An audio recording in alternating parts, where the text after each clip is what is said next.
So this is how you group colors of multiple identical objects in your hoop. So I'm just going to pull up one of the designs that's built into the machine. This is a Janome Mb4, but it's got, all the updates on it. So it's I'm assuming similar to the Mb7 and the Mbs. So I'll just pull up, say, this design here on the M2 hoop. And so you could see it has two colors. And I'm going to go into Menu and then the Edit screen here. And since I'm going to be duplicating it, I'm going to change to the M1 hoop. So I'll hit hoop up here, M1. And then I want to duplicate it. So for right now, I'll just duplicate it once.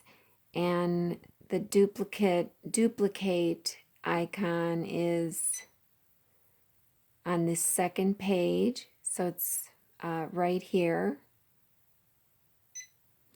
And you don't see it because it's, on top of this one. So I'll just take one and drag it, say, down to the bottom. And then I'll click on this other one and I'll mirror it. And then I'll just drag it over. I could do it in all four corners, but just for the video, I'm going to simplify this.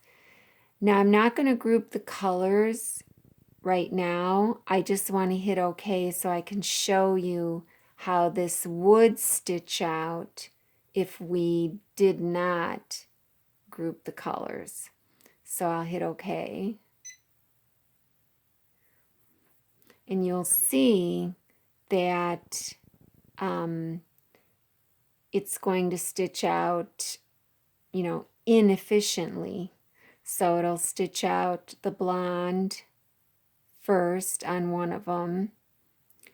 If I click this, it'll show me which one it's going to be stitching in relation to which one I have selected.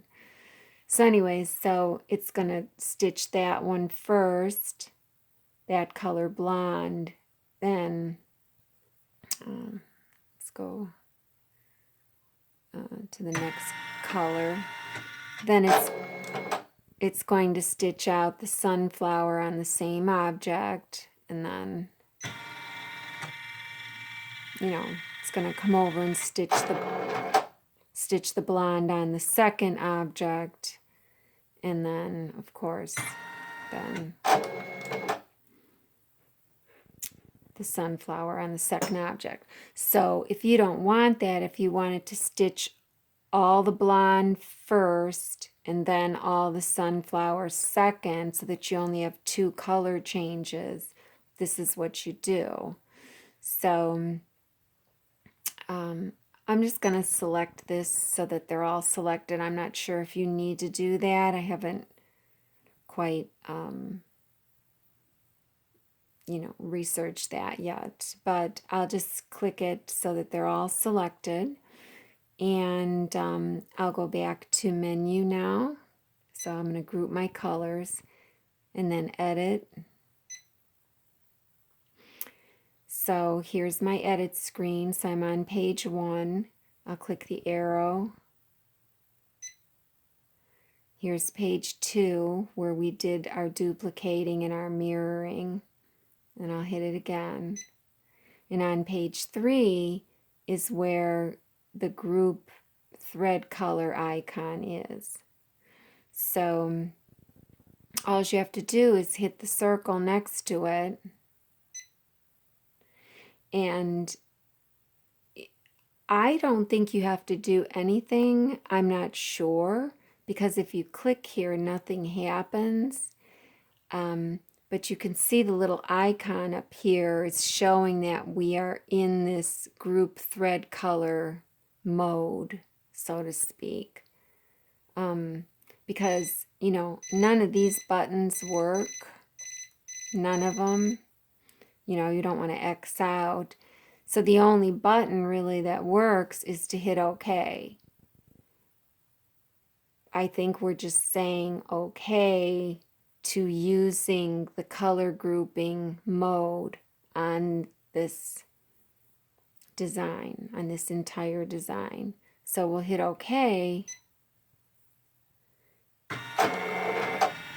And you can see that it worked. So here we are back at the Ready to Sew screen, and we only have 2 color changes. And if I click now on, I have the first one selected, if I click here, you'll see these are the 2 that are going to stitch, the 2 blondes. So, and you know which one's going to stitch first? It's probably going to be this one, just because I know from before, you know, that's the way it was before. But I guess you could just do your fast forward and see which one's going to stitch, because there's not a sew simulator on here. So you could fast forward and just see where it's going to stitch. So that's how you do it. And I hope that was helpful for you. So feel free to write me, Lisa Wee Quilt on Facebook, if you have any questions. And I'm also an Embird and Inkscape online instructor through Skype, if you ever needed any lessons on that. And I do have a Facebook group for Janome Mb4 as well. It's, Janome Mb4 Help. And I do have an Embird Facebook group. It's called Embird Workshop. All right. Thanks a lot.